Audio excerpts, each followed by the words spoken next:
नमो भगवते वासुदेवाय। जय श्री हरि। आज रसपान करेंगे अक्षय तृतीया की व्रत कथा।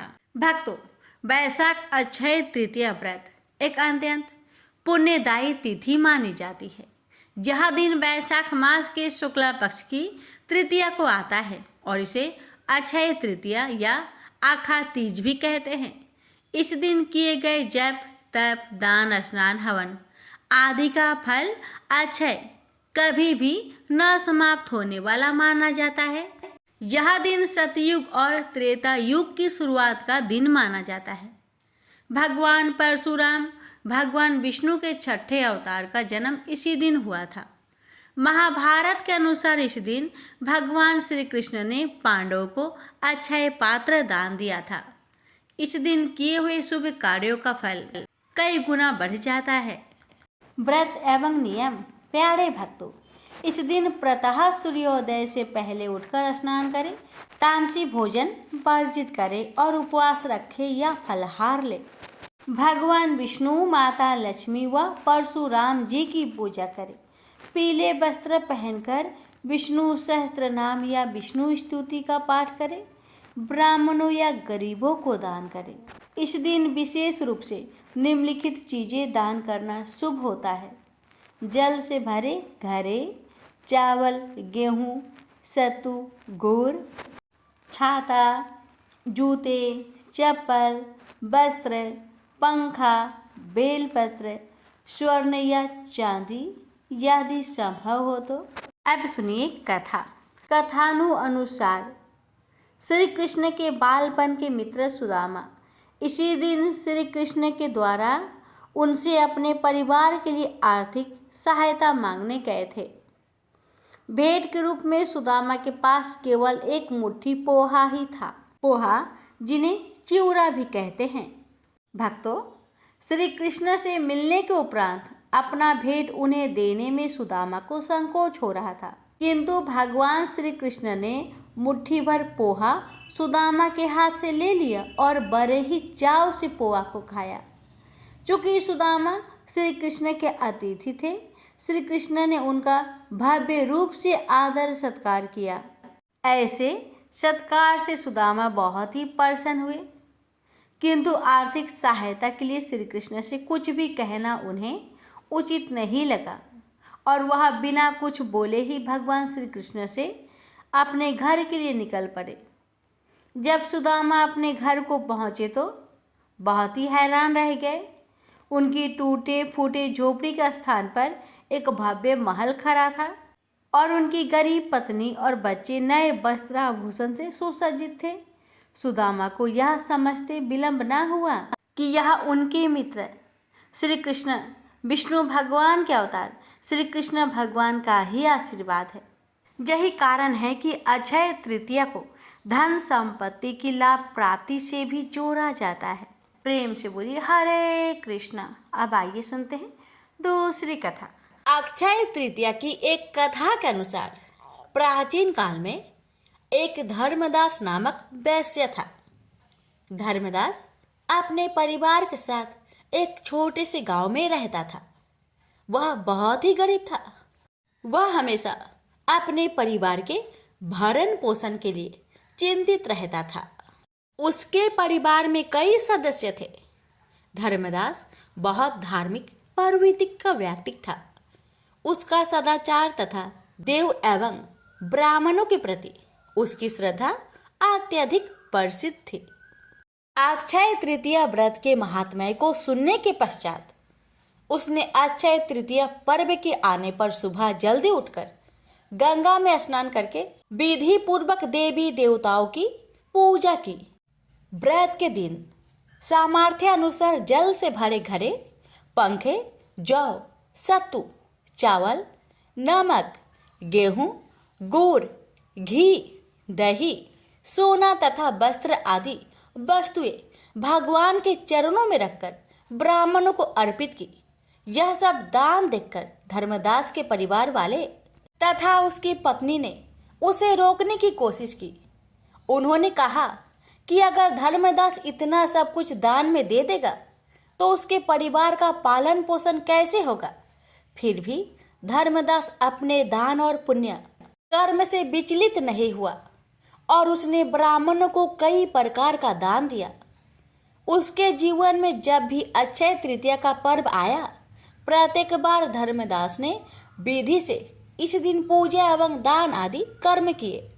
अनेक रोगों से ग्रस्त तथा वृद्ध होने के उपरांत भी उसने उपवास करके धर्म कर्म और दान पुण्य किया। यही वैश्य दूसरे अगले जन्म में कुशावती का राजा हुआ। मान्यता है कि अक्षय तृतीया के दिन किए गए दान पुण्य व पूजन के कारण वह अपने अगले जन्म में बहुत धनी एवं प्रतापी राजा बना। वह इतना धनी और प्रतापी राजा था कि त्रिदेव तक उसके दरबार में अक्षय तृतीया के दिन ब्राह्मण का वेश धारण करके उसके महायज्ञ में शामिल होते थे। अपनी श्रद्धा और भक्ति का उसे कभी घमंड नहीं हुआ। वह प्रतापी राजा महान एवं वैभवशाली होने के बावजूद भी धर्म मार्ग से कभी विचलित नहीं हुआ। माना जाता है कि यही राजा आगे के जन्मों में भारत के प्रसिद्ध सम्राट चंद्रगुप्त के रूप में पैदा हुए थे। जैसे भगवान ने धर्मदास पर अपनी कृपा की, वैसे ही जो भी व्यक्ति इस अक्षय तृतीया की कथा का महत्व सुनता है और विधि विधान से पूजा एवं दान आदि करता है, उसे अक्षय पुण्य एवं यश की प्राप्ति होती है। प्रेम से बोलिए लक्ष्मी नारायण की जय। भक्तों, अब हम भगवान परशुराम जी की पावन जन्म कथा का श्रवण करेंगे, जिनका अवतरण इसी पुण्य तिथि अक्षय तृतीया को हुआ था। तो पौराणिक कथाओं के अनुसार भगवान परशुराम का जन्म त्रेता युग में माना जाता है। त्रेता युग को रामायण काल भी कहा जाता है। मान्यता है कि भगवान परशुराम का जन्म वैशाख तृतीया शुक्ल को एक महान ऋषि परिवार में हुआ था। परशुराम का जन्म स्थान मध्य प्रदेश के जनापाव पर्वत बताया जाता है। परशुराम के पिता का नाम जन्मदिग्नि तथा इनकी माता का नाम रेणुका था। परशुराम श्री हरि के छठे के अवतार माने जाते हैं। ऋषि जमदग्नि ने इनका नाम राम रखा था, लेकिन इनके पिता का नाम जमदग्नि होने से इनको जामदग्नि नाम से भी जाना जाता है। परशुराम की प्रारंभिक शिक्षा इनके दादा ऋचिक और पिता जमदग्नि से प्राप्त हुआ। परशुराम को शास्त्रों का ज्ञान था, साथ ही परशुराम शास्त्र कला में निपुण थे। परशुराम को शास्त्र विद्या अपने मामा राजा ऋषि से प्राप्त हुई। परशुराम ने भगवान शिव की कड़ी तपस्या की थी। तपस्या से प्रसन्न होकर भगवान शिव ने परशुराम से कहा कि हे राम, मैं तुम्हारी तपस्या से प्रसन्न हूँ, बताओ तुम्हें क्या वरदान चाहिए। तब परशुराम ने कहा कि मुझे शास्त्र विद्या में निपुण होने का वर दीजिए तथा एक दिव्य अस्त्र प्रदान कीजिए। तब भगवान शिव ने अपनी कुल्हाड़ी फरसा दिया और श्रेष्ठ शस्त्र योद्धा बनने का वरदान दिया। भगवान शिव से प्राप्त फरसे के कारण राम से फिर नाम परशुराम पड़ा। शास्त्रों के अनुसार मान्यता है कि गुरु द्रोणाचार्य, भीष्म पितामह और कर्ण ने परशुराम से शास्त्र विद्या प्राप्त की थी। माना जाता है कि परशुराम ने कई अन्यायी राजाओं का वध करके प्रजा को उनके अत्याचारों से बचाया था, इसलिए परशुराम को भगवान का दर्जा भी दिया जाता है। हिंदू शास्त्रों के अनुसार मान्यता है कि परशुराम ने कुल 21 बार क्षत्रिय वंश का संहार किया था और धरती को क्षत्रिय विहीन कर दिया था। प्रेम से बोलिए ओम नमो भगवते वासुदेवाय। जय श्री हरि। प्यारे भक्तों, अब रसपान करेंगे माँ अन्नपूर्णा की व्रत कथा। कहते हैं कि अक्षय तृतीया के दिन माँ अन्नपूर्णा का पूजन करने से जीवन में कभी अन्न और धन की कमी नहीं रहती और भक्तों को मनोवांछित फल प्रदान करती है। तो आइए भक्तों, हम रसपान करेंगे माँ अन्नपूर्णा की व्रत कथा। एक समय की बात है, काशी निवासी धनंजय की पत्नी का नाम सुलक्षणा था। उसे अन्य सब सुख प्राप्त थे, केवल निर्धनता ही उसके दुख का एकमात्र कारण था। यह दुख उसे हर समय सताता रहता था। एक दिन सुलक्षणा पति से बोली, स्वामी आप कुछ उद्यम करो तो काम चले, इस प्रकार कब तक काम चलेगा। सुलक्षणा की बात धनंजय के मन में बैठ गई और वह उसी दिन विश्वनाथ शंकर जी को प्रसन्न करने के लिए बैठ गया और कहने लगा, हे देवाधिदेव विश्वेश्वर, मुझे पूजा पाठ कुछ नहीं आता है, केवल आपके भरोसे बैठा हूँ। इतनी विनती करके वह 2-3 दिन भूखा प्यासा बैठा रहा। यह देखकर भगवान शंकर उसके कानों में अन्नपूर्णा अन्नपूर्णा अन्नपूर्णा इस प्रकार 3 बार कहा। यह कौन क्या कह गया, इसी सोच में धनंजय पड़ गया कि मंदिर से आते ब्राह्मणों को देखकर पूछने लगा, पंडित जी अन्नपूर्णा कौन है। ब्राह्मणों ने कहा, तू अन्न छोड़ बैठा है सो तुझे अन्न की ही बात सूझती है, जा घर जाकर अन्न ग्रहण कर। धनंजय घर गया, स्त्री से सारी बात कही। वह बोली, नाथ चिंता मत करो, स्वयं शंकर जी ने आपको यह मंत्र दिया है, वे स्वयं ही खुलासा करेंगे, आप फिर जाकर उनकी आराधना करो। धनंजय फिर जैसा कि तैसा पूजा में बैठ गया। रात्रि में शंकर जी ने आज्ञा दी और कहा, तू पूर्व दिशा में चला जा। वह अन्नपूर्णा का नाम जपता जाता और रास्ते में फल खाता, झरनों का पानी पीता जाता। इस प्रकार कितने ही दिनों तक चलता गया। वहां उसे चांदी सी चमकती वन की शोभा देखने में आई। सुंदर सरोवर देखने में या उसके किनारे कितनी ही अप्सराएं झुंड बनाए बैठी थी। एक कथा सुनती और सब मिलकर मां अन्नपूर्णा इस प्रकार बार बार कहती थी। यह अगहन मास की उजेली रात्रि थी और आज से ही व्रत का आरंभ था। जिस शब्द की खोज करने वहां निकला था वह उसे वहां सुनने को मिला। धनंजय ने उनके पास जाकर पूछा, हे देवियों, आप यह क्या करती हो। उन सब ने कहा, हम सब मां अन्नपूर्णा का व्रत करती हैं। धनंजय ने पूछा, व्रत पूजा करने से क्या होता है, यह किसी ने किया भी है, इसे कब किया जाए, कैसा व्रत है और कैसी विधि है, मुझसे भी विस्तार से बताओ। वे कहने लगी, इस व्रत को सब कोई कर सकते हैं। 21 दिन तक के लिए 21 गांठ का सूत लेना चाहिए। 21 दिन यदि ना बने तो एक दिन उपवास करे, या भी ना बने तो केवल कथा सुनकर प्रसाद ले। निराहार रहकर कथा कहे, कथा सुनने वाला कोई ना मिले तो पीपल के पत्तों को रख सुपारी या घृत कुमारी वृक्ष को सामने कर, दीपक को साक्षी कर, सूर्य गाय तुलसी या महादेव को बिना कथा सुनाए मुख में दाना न डाले। यदि भूल से कुछ पड़ जाए तो एक दिवस फिर उपवास करे। व्रत के दिन क्रोध ना करे और झूठ ना बोले। धनंजय बोला, इस व्रत के करने से क्या होगा। वे कहने लगी, इसके करने से अंधों को नेत्र मिले, लुल्लू को हाथ मिले, निर्धन के घर धन आए, बाझीन को संतान मिले, मूर्ख को विद्या आए। जिस कामना से व्रत करे माँ उसकी इच्छा पूरी करती है। वह कहने लगा, बहिनों, मेरे पास भी धन नहीं है, विद्या नहीं है, कुछ भी तो नहीं है।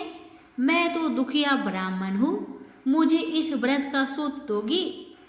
हाँ भाई, तेरा कल्याण हो, हम तुम्हें अवश्य देंगे।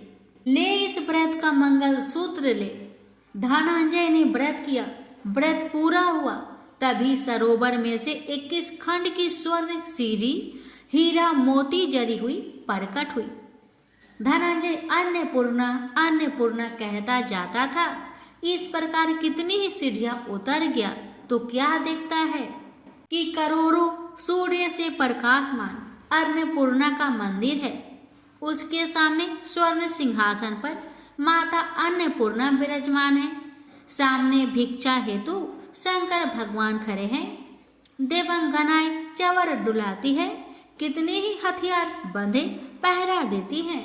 धनंजय दौड़कर जगदम्बा के चरणों में गिर गया। देवी उसके मन का कलेश जान गई। धनंजय कहने लगा, माता आप तो अंतर्यामी हो, आपको अपनी दशा क्या बताओ। माता बोली, मेरा व्रत किया है, क्या संसार तेरा सत्कार करेगा। माता ने धनंजय की जिह्वा पर बीज मंत्र लिख दिया। अब तो उसके रोम रोम में विद्या प्रकट हो गई। इतने में क्या देखता है कि वह काशी विश्वनाथ के मंदिर में खड़ा है। माँ का वरदान ले धनंजय घर आया। सुलक्षणा से सब बात कही। माता जी की कृपा से उसके घर में संपत्ति उमड़ने लगी। छोटा सा घर बहुत बड़ा गिना जाने लगा।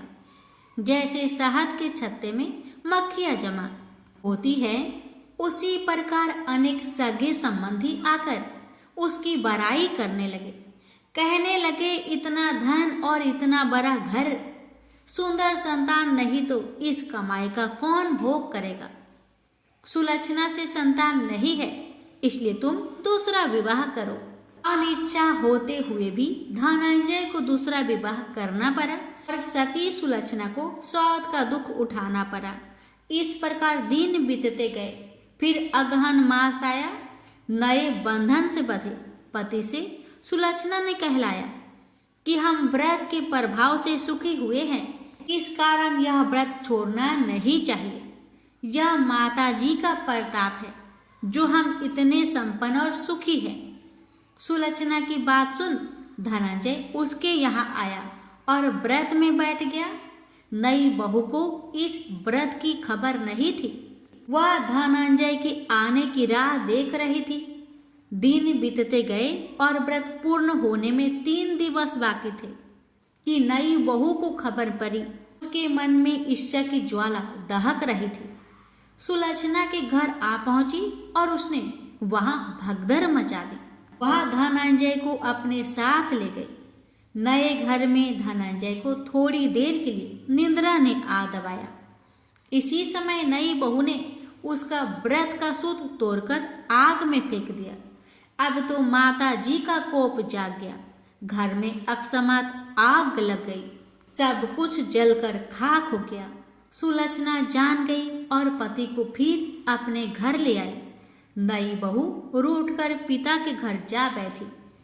पति को परमेश्वर मानने वाली सुलक्षणा बोली, नाथ घबराना नहीं, माता जी की कृपा अलौकिक है। पुत्र कुपुत्र हो जाता है पर माता कुमाता नहीं होती।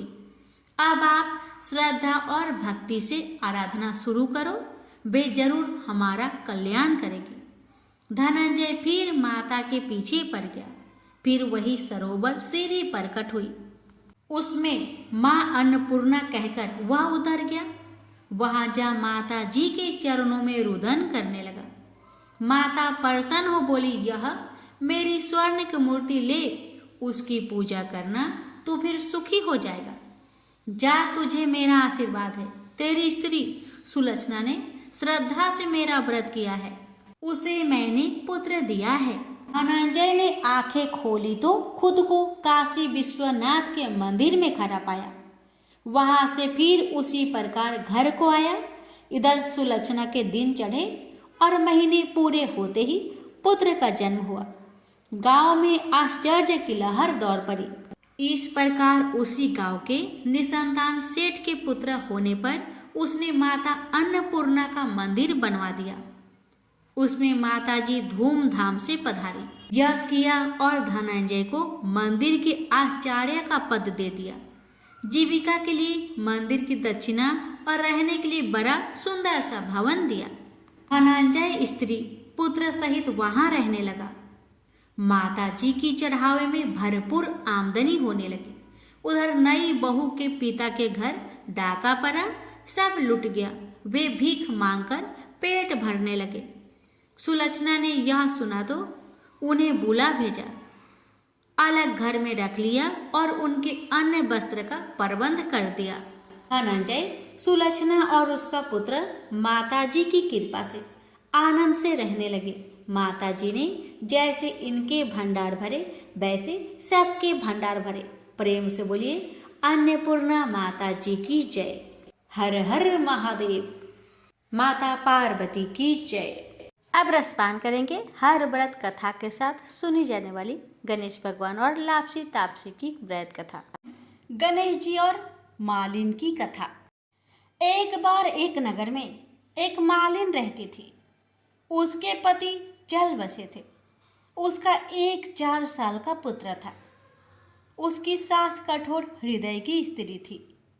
वह बहू को बहुत तकलीफ देती थी। एक दिन सास ने बहू और पोते को घर से निकाल दिया।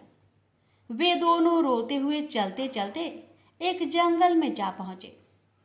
वहां एक बड़े पेड़ के नीचे बैठ गए। वहां से थोड़ी दूर पर एक गणेश जी का मंदिर था। वहां बहुत लोग गणेश जी के दर्शन करने आते थे। दर्शन करके गणेश जी को प्रसाद चढ़ाते, फिर वह प्रसाद सबको बांट देते थे। इस प्रसाद से माँ बेटे का गुजारा होने लगा। दोनों गणेश जी की पूजा पाठ में लग गए। एक दिन उन्होंने सोचा क्यों ना हम भी जंगल से फूल लाकर बेचें। वे रोज जंगल से फूल लाकर उसकी माला बनाकर बेचने लगे। साथ में पूजा की सामग्री और प्रसाद भी बेचने लगे। इससे उनको आमदनी होने लगी। गणेश जी की कृपा से आमदनी बढ़ने लगी। जल्द ही उन्होंने एक मकान और एक दुकान बना लिया। एक राजा की लड़की मंदिर में रोज पूजा करने आती थी। मालिन के बेटे को देखकर राजकुमारी उस पर मोहित हो गई और उससे विवाह करने की सोचने लगी। उसने अपनी भाभी से अपने मन की बात कही। भाभी अनुभवी थी। उसने कहा, ये तो मालिन का बेटा है और तुम एक राजा की बेटी हो। यदि तुमने उससे विवाह किया तो तुम्हारी बहुत बेइज्जती होगी। पर राजकुमारी अपनी बात पर अड़ी रही। उसने कहा, मैंने तो प्रतिज्ञा कर ली है कि उसी से विवाह करूंगी। भाभी ने घर जाकर सारी बात राजा को बता दी। राजा ने मना नहीं किया और विवाह के लिए तैयार हो गए। उन्होंने बड़े धूमधाम से बेटी का विवाह मालिन के बेटे के साथ कर दिया। मालिन ने सबसे पहले बेटे बहू को गणेश जी के मंदिर में ले जाकर पूजा पाठ करवाया और गणेश जी का आशीर्वाद दिलवाया। इसके बाद पूरे नगर में यह बात फैल गई कि गणेश जी की पूजा करने से सब दुख कष्ट दूर हो जाते हैं। यह बात सुनते ही नगर के सभी लोग मंदिर आने लगे। मालिन और उसके बेटे की बिक्री और बढ़ गई। उधर उसकी सास के बुरे दिन आ गए। अन्नदाता उससे रूठ गई और वह भूखे मरने लगी। एक दिन वह रोती धोती उसी गणेश जी के मंदिर में आ पहुंची। वह मालिन के बेटे से बोली, मैं भूखी हूँ, मुझे रोटी कपड़ा दे देना, इसके बदले मैं तुम्हारे सारे काम कर दूंगी। लड़के को दया आ गई और उसे काम पर रख लिया। उसने अपनी दादी को नहीं पहचाना। जब मालिन घर आई तो उसने सास को पहचान लिया। वह सास से बोली, सासू जी आप यहाँ कैसे? सास ने पोते की तरफ इशारा करके कहा, मेरी इस सेठ के यहाँ नौकरी लग गई है। बहू बोली, यह आपका पोता है और यह घर भी आपका ही है, यह दुकान भी आपका ही है। जब आपने हमें घर से निकाला तब गणेश जी ने हमारी रक्षा की। बहू की बात सुनकर सास बोली, मेरी करनी मैंने भोग ली। बहू बोली, सासू जी अब आप हमारे यहाँ रहो और पोते का सुख देखो। हे गणेश जी महाराज, जैसा सुख आपने मालिन को दिया वैसा ही सुख सबको देना। प्रेम से बोलिए गणेश भगवान की जय। लापसी तापसी की कथा। एक लापसी था, एक तपसी था। तपसी हमेशा भगवान की तपस्या में लीन रहता था। लापसी रोजाना सवा सेर की लापसी बनाकर भगवान का भोग लगाकर जीम लेता था। एक दिन दोनों लड़ने लगे। लापसी बोला, मैं रोज भगवान की तपस्या करता हूँ, इसलिए मैं बड़ा हूँ। लापसी बोला कि मैं रोज भगवान को 1.25 सेर लापसी का भोग लगाता हूँ, इसलिए मैं बड़ा हूँ। नारद जी वहां से गुजर रहे थे। दोनों को लड़ता देखकर उनसे पूछा कि क्यों तुम लड़ रहे हो। लापसी ने खुद को बड़ा होने का कारण बताया और तपसी ने अपना कारण बताया। नारद जी बोले, तुम्हारा फैसला मैं कर दूंगा। दूसरे दिन लापसी और तपसी नहाकर अपनी रोज की भक्ति करने आए तो नारद जी ने छुपकर 1.25 करोड़ की एक एक अंगूठी उन दोनों के आगे रख दी। तपसी की नजर जब अंगूठी पर पड़ी तो उसने चुपचाप अंगूठी उठाकर अपने नीचे दबा ली। लापसी की नजर अंगूठी पर पड़ी लेकिन उसने ध्यान नहीं दिया। भगवान को भोग लगाकर लापसी खाने लगा। नारद जी सामने आए तो दोनों ने पूछा कि कौन बड़ा। तो नारद जी ने तपसी को खड़ा होने को कहा। वो खड़ा हुआ तो उसके नीचे दबी अंगूठी दिखाई पड़ी। नारद जी ने तपसी से कहा, तपस्या करने के बाद भी तुम्हारी चोरी करने की आदत नहीं गई, इसलिए लापसी बड़ा है और तुम्हें तुम्हारी तपस्या का कोई भी फल नहीं मिलेगा। तपसी शर्मिंदा होकर माफी मांगने लगा। उसने नारद जी से पूछा, मुझे मेरी तपस्या का फल कैसे मिलेगा। नारद जी ने कहा, यदि कोई गाय और कुत्ते की रोटी नहीं बनाएगा तो फल तुझे मिलेगा। यदि कोई ब्राह्मण को भोजन करवाकर दक्षिणा नहीं देगा तो फल तुझे मिलेगा। यदि कोई साड़ी के साथ ब्लाउज नहीं देगा तो फल तुझे मिलेगा। यदि कोई दिए से दिया जलाएगा तो फल तुझे मिलेगा। यदि कोई सारी कहानी सुने लेकिन तुम्हारी कहानी नहीं सुने तो फल तुझे मिलेगा। उसी दिन से हर व्रत कथा कहानी के साथ लापसी तपसी की कहानी भी सुनी और कही जाती है। प्रेम से बोलिए लक्ष्मी नारायण की जय।